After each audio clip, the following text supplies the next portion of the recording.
Alors la fédération du BTP Loire a été créée en 1867.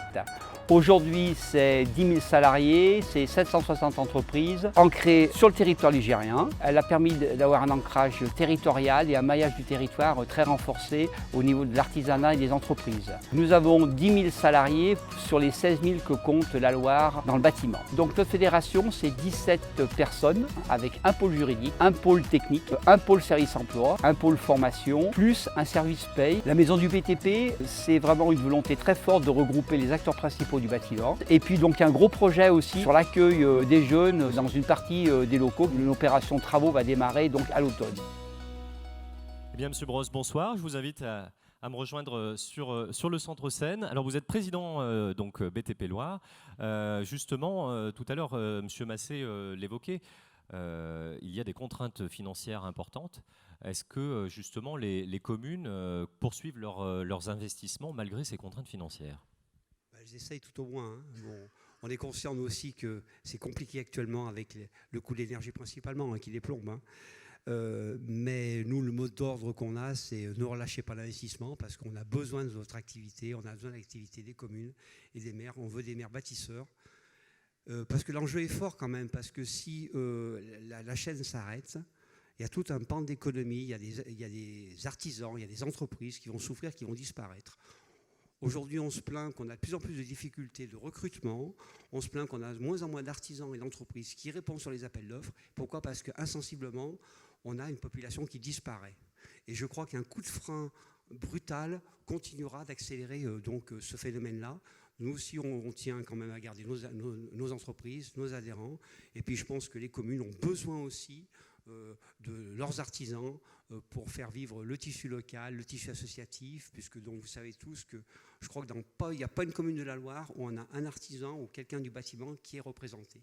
Voilà. On a un maillage de territoire qui est très fort et je pense qu'on est vraiment la seule profession qui peut se targuer de cette représentativité au niveau des territoires ligériens. Très bien. Bah, écoutez, je vous propose qu'on puisse se tourner vers l'écran pour avoir le reveal, comme on dit, de la commune lauréate pour ce trophée de l'aménagement du territoire.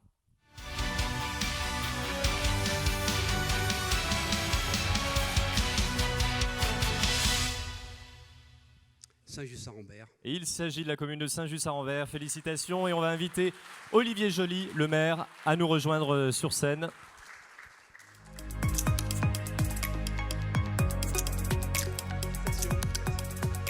Félicitations, monsieur le maire. Je vous invite à glisser jusqu'à Dominique pour répondre à quelques questions et en savoir un peu plus sur ces aménagements du bord de Loire. Avant de commencer cette interview, je voudrais simplement saluer le sous-préfet de Maubrison qui nous fait l'aimable gentillesse de participer à cette soirée. Bonsoir, monsieur le maire. Bonsoir, monsieur le président. Bonsoir. Alors, vous recevez ce trophée pour une belle opération d'aménagement sur votre commune. Il y a quelques années, l'entreprise Hugo Soie arrêtait son activité. Conséquence, la commune se retrouve avec une friche industrielle sur les bords de la Loire, en plus, à quelques pas du pont de Saint-Just.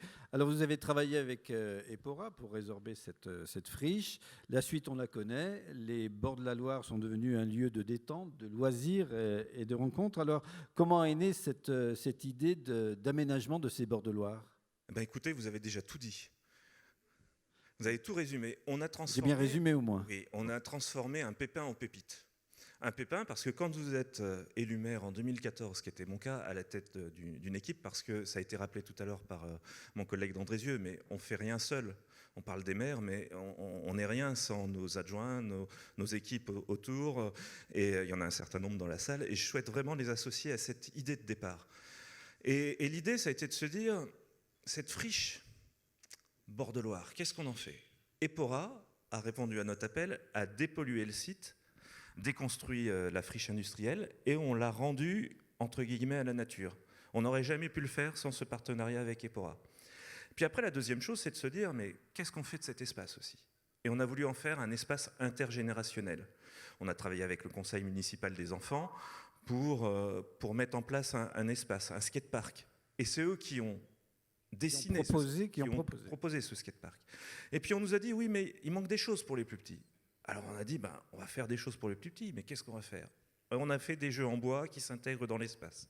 Puis après, on nous a dit, oui, mais être sur les bords de Loire. Les anciens nous ont dit, dans le temps, il y avait des guinguettes, il y avait ces endroits où on se retrouvait.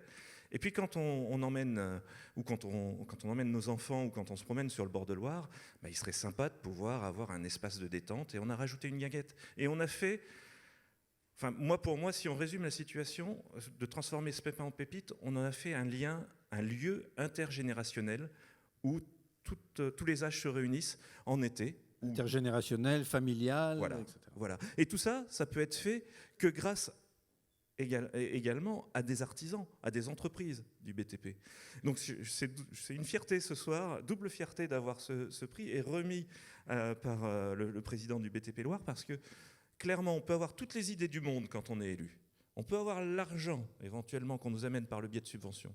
Si on n'a pas des personnes compétentes, des entreprises locales qui sont là pour mettre en œuvre nos projets, ben on n'y arrivera pas. Et alors, donc, cette opération a nécessité 4 tranches de travaux, je crois, et vous en êtes où aujourd'hui? C'est totalement terminé ou il reste encore des choses à faire? Il reste encore une dernière tranche qui est en train d'être débutée en ce moment, et qui permettra de mettre la dernière pierre à l'édifice de l'aménagement de ces bords de Loire. Mais je vous invite déjà toutes et tous à venir vous promener sur ces... Voilà, c'est sympa. Ceux qui sont venus, en tout cas, il faut venir voir, quoi. Vous nous invitez à venir nous promener. Et le coût de cette opération?